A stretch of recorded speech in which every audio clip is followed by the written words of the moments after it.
We just, in our board meeting, moved a motion that is really just the start of the police budget process in that it takes care of the most important part. We just adopted a motion that sets in motion a 5-year hiring plan. And what we did today that I think many people were concerned about was to, what I like to call, front-end loading that plan. The first 2 years, we have agreed to provide the chief, when we adopt our budget in December, we will be providing the chief for year 25 and year 2026, the full provincial training allocation. The moment that entails graduating 4 full classes of 90 new officers in each of those 2 years. And for the following 3 years, we do agree in principle that what we need is to take whatever is the officers per 100,000 population, we like to call that COP to POP, and improve on it based on funding available to us at that time. But that we do agree in principle that we need to keep improving that ratio. I think that should come as good news to community.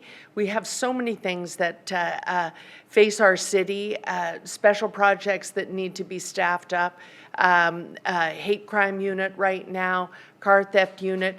We just spent the morning, basically most of the morning, in the police board meeting talking about an increase in intimate partner violence throughout the city. And we've seen it increase over the last few years. And that's a very complex thing for police officers to deal with in communities, and they need all hands to the pumps.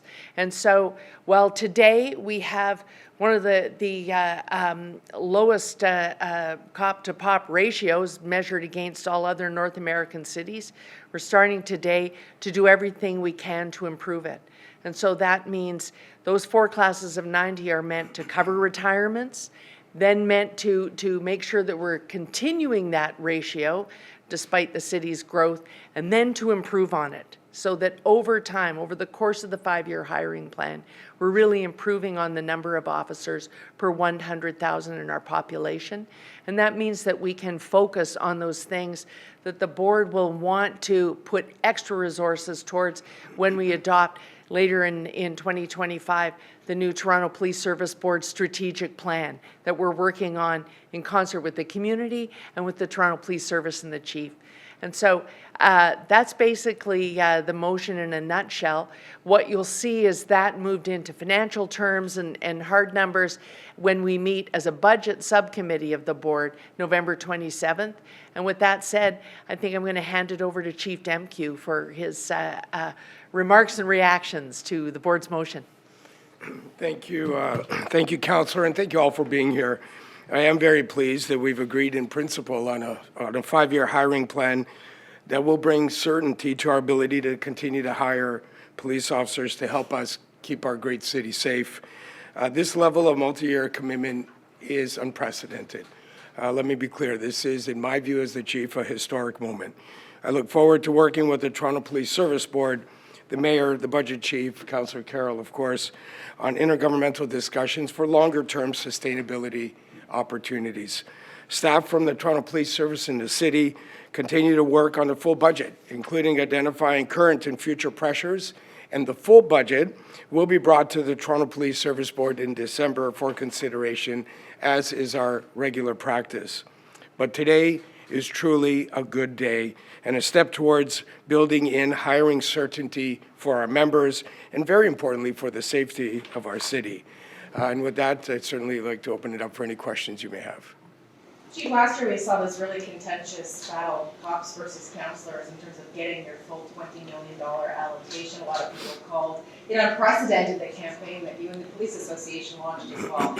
Are you expecting or gearing up for a similar battle for more cash this year, or is this the start of a bit of a kumbaya moment between the police service and City Hall? No, I appreciate the opportunity to unpack that a little further. Last year, you will remember, I very much appreciated the leadership shown by City Council when they approved our budget, but importantly when they agreed to helping us directing us for a multi-year hiring plan, which we've been working on with the board. And that's what we're seeing unfold today, is the efforts around creating greater certainty around our capacity as a police service to be resourced, my capacity as chief to ensure adequate, effective policing in our city and to have an operational certainty. And the board agreed and supported a multi-year hiring plan. And today, we're announcing a direction from our board around that multi-year hiring plan, which provides an unprecedented level of certainty for me as the chief to move forward with a budget preparation that involves a 2-year commitment to continue maximum hiring for the allocated positions we have provincially. In my entire time as a police officer, I do not recall a time when we had this level of certainty going into towards the end of a budget cycle, and particularly having certainty beyond 1 year. We typically budget year to year. This year, we have a commitment of moving forward a budget, presenting it to our board with a 2-year commitment of tangible, understandable numbers, and a further commitment in principle for not only COP to POP, but COP to POP plus.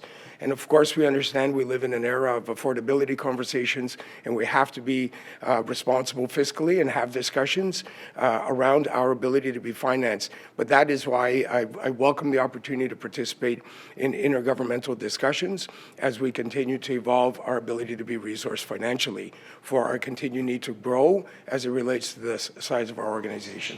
So much of what you asked for, Chief, last year hinged on improving response times for priority 1 calls.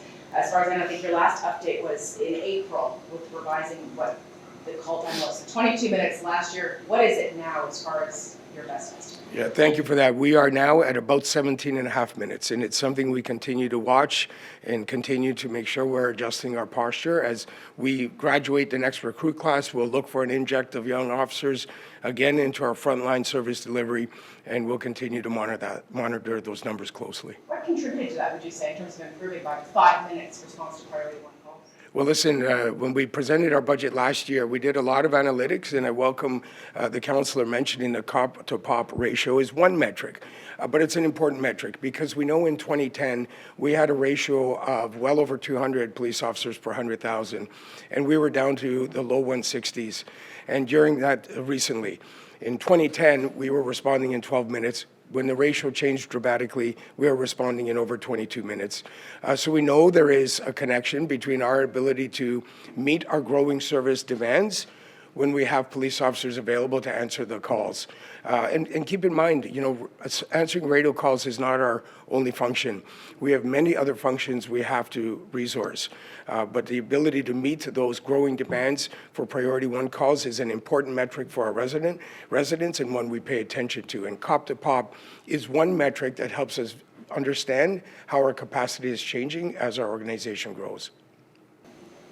Any other questions? There's a lot of curiosity about the policing costs for the upcoming Taylor Swift shows. Can you give Torontonians some ballpark number of how much it's going to cost? Yeah, no, I appreciate that, and I appreciate the curiosity. I think it'd be responsible of me to give a ballpark. What I will say to Torontonians is we are incredibly excited for the Taylor Swift shows to be here. We are doing everything possible, working with organizers, stadium personnel, the City of Toronto, various departments to ensure a safe and enjoyable set of evenings and events in our city, and importantly, to encourage people to come and enjoy the show and celebrate what is a great occasion for us. Can you say, are we talking millions of dollars, tens of millions of dollars, anything? Yeah, I won't be getting into those kind of details. Again, it's not responsible of me to do so, and we are very much committed to doing everything we can to ensure safe and enjoyable shows for our residents. Can I just add to that? I just want to add to that. We're going to take advantage of this opportunity in terms of those intergovernmental conversations, because the reality is what we have to do for those 6 days, this unique city has to do several times a year. We have to come up with that kind of magic for the Caribbean Carnival. We have to come up with that kind of magic for the Pride Parade and then really the whole month of Pride surrounding the village. These are the kinds of big events that are unique to policing in the City of Toronto, and all the while you're doing them, you also have to make sure that every one of the 150 plus neighborhoods is also currently safe. And so Taylor Swift has just really shone a light on, we need to talk about this. This is why it is such a challenge to balance the police budget in the City of Toronto, and why it's such a challenge for the City of Toronto to be the funder of that. And so in this happy celebration of the Eras Tour, we're going to have to use this opportunity to remind other orders of government, you will make $35 to $40 million in HST in 6 days, and we will spend a lot of money. So nowhere near $40 million, but it begs the question, how would you like to take part in the safety of this unique city? To balance the police budget in the city of Toronto, why it's such a challenge for the city of Toronto to be the funder of that. And so in this happy celebration of the Eras Tour. Well, again, those are details that the chief doesn't want shared when he's putting that plan in place. But suffice it to say that we're confident about the event because we're confident in our police service, and we are confident in Rogers as a good city partner. They know that this is a challenge for the city as well, and so we're all working together to make sure that it's a safe and fun event. Last But question. you can say that Rogers will take up some of the cost. It's all part of the plan.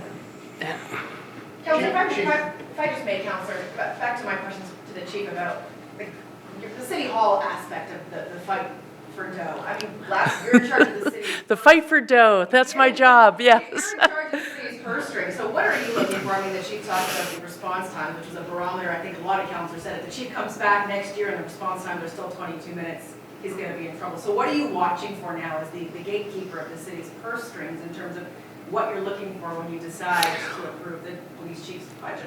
Well, first of all, I always preface that as a police board member, that's average response time. And so, you know, the triage is going on. If you need someone now, the chief is doing everything he can to make sure that you get someone now. That's average response time for priority one. But from the city's perspective, we think this is unprecedented as well. For years, I have watched us have the kind of conversation where we argue about the whole budget, and at the end of the process, it comes down to how many officers you get. That should be the first part of the conversation. That's what's different here this year.